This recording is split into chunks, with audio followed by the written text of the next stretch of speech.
Iyan mag-tutos ka na tinapay. Amin ko lang yung tinapay. Wala ko lang. Magprito ako ng piprito ako ng itlog para palaman natin sa tinapay. Tapos may hugasan ko lang. Aray ko!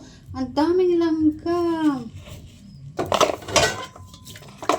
Ang daming uyang. Pula pa naman. Ayot mga agad. Ayota.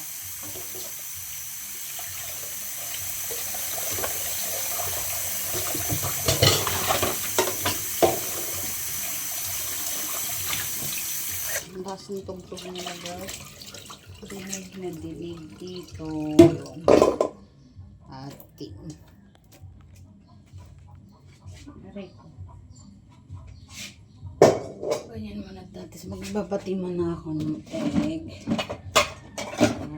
Isang egg lang kasi. Ito yung itlog.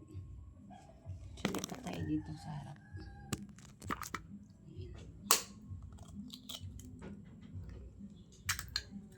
Isang egg lang. Tapos ito. Tutos natin para aray ko talaga. Ano ba po kasing tinakpan dito? Diyos me. Wala naman na palang laman. Tinakpan pa. Ilagyan lang natin ako doon.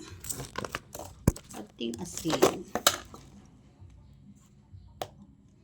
Aray ko. Lakas ng tsug-tsug na. Hello. Tapos meron pa akong star margarine. Yung palaman.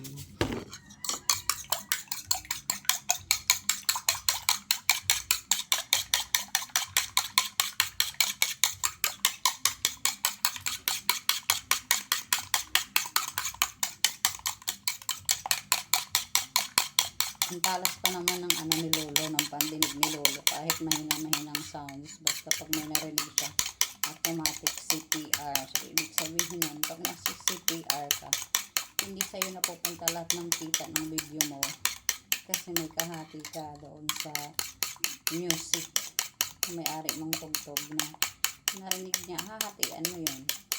Kaya mahirap gumawa ng video na may tugtog dahil may kahati ka. Imbis sa'yo mapupunta yung kabuuhan ng sahod doon sa video yung in-upload mo, hindi mapupunta sa'yo lahat dahil may tugtog. CCPR ka, hahatian mo yung tugtog. Buti kung yung video mo nakalagay doon sharing. Kasi pag sharing, ibig sabihin hati lang kayo doon sa may-ari ng tugtog nang kita mo. Pero kung yung talagang totally CPR yung red talaga, wala kang mapapala sa in-upload mo, kukunin lahat ng revenue. So, ang hirap mag-upload pag may tugtog. Kasi wala kang mapapala. Mapupunta lang sa may-ari ng tugtog yung sahod na imbis na ikaw yung makikinabang.